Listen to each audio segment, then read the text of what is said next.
আর এই ঘাটাল মাস্টার প্ল্যানটা বন্যা না হওয়ার জন্যই এবারে সরকার প্রস্তুত, ডিপার্টমেন্ট প্রস্তুত, এবারে ঘাটালে মানুষকে প্রস্তুত হতে হবে। মানুষ বাঁচলে ইলেকশন হবে, মানুষ বাঁচলে রাজনীতি হবে। আমরা এই ঘাটাল মাস্টার প্ল্যানের মাধ্যমে এটা কেস স্টাডি হবে ভারতবর্ষের জন্য।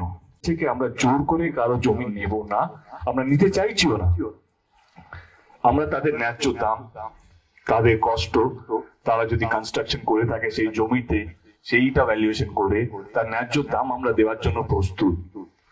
একটা সরকার, একটা কমিটি যে এইসব জিনিসগুলো নিয়ে ভাবছিল, এতক্ষণ যদি আমাদের 2-2.5 ঘন্টা যদি এক্সট্রা টাইম লেগে থাকে, কি ঘাটাল মাস্টার প্ল্যান তো একটা জায়গা, কিন্তু মানুষ যাদের সহযোগিতা ছাড়া ঘাটাল মাস্টার প্ল্যান হবে না, তাদেরকে কি করে বোঝাবো?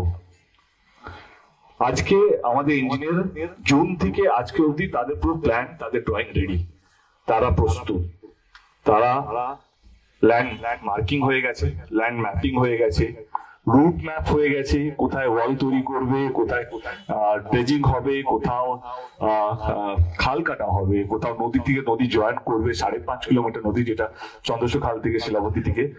সেখানে আমাদের কাছে খবর ছিল বা খবর আছে যে ওইখানকার মানুষের একটা ভয়, কি যদি এখান থেকে নদী যায় তাহলে যেখানে বন্যা হয় না সেখানেও বন্যা হবে। তাদের ম্যাটারটা একদম আমি মাথা পেতে নিচ্ছি, কিন্তু সেটা হবে না। তার দায়িত্ব, সেই বোঝানোর দায়িত্বটা আমাদের ইঞ্জিনিয়ারের।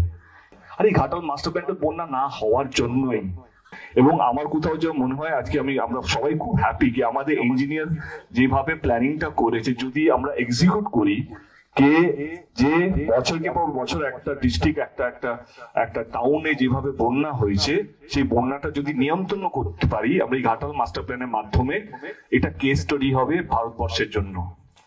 এমন একটা জায়গা যেটা বাটির মতন শেপ, যেখানে সমস্ত জল এসে জমা হতো, সেখানে যদি বন্যাটা আমরা যদি কন্ট্রোল করতে পারি, বিশ্বাস করুন এটা কেস স্টাডি হবে। পাম্পিং স্টেশন, যেটা সবচেয়ে বেশি দরকার, বন্যা হয়ে গেলে আমাদের এখানে পাম্পিং স্টেশন গুলো নেই যে জলগুলো বার করার জন্য। সেখানে অফকোর্স আমাদের ল্যান্ড লাগবে। ইঞ্জিনিয়ার তো জানে না কে ল্যান্ড দেবে, কে ল্যান্ড দেবে না, তারা তাদের মতন করে প্ল্যান করেছে এবং আমাদেরকে সেই প্ল্যানটা দিয়েছে।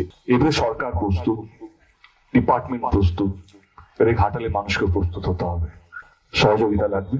এটা কারো একা নয়। আমি এর মধ্যে, যেহেতু আমাদের দেশটা তো পলিটিক্যালি কানেক্ট, আমি বলছি না কেউ পলিটিক্যালি এখনো কিছু খারাপ করেছে, আমার সহযোগিতা লাগবে, সমস্ত পার্টি থেকে আমার সহযোগিতা লাগবে।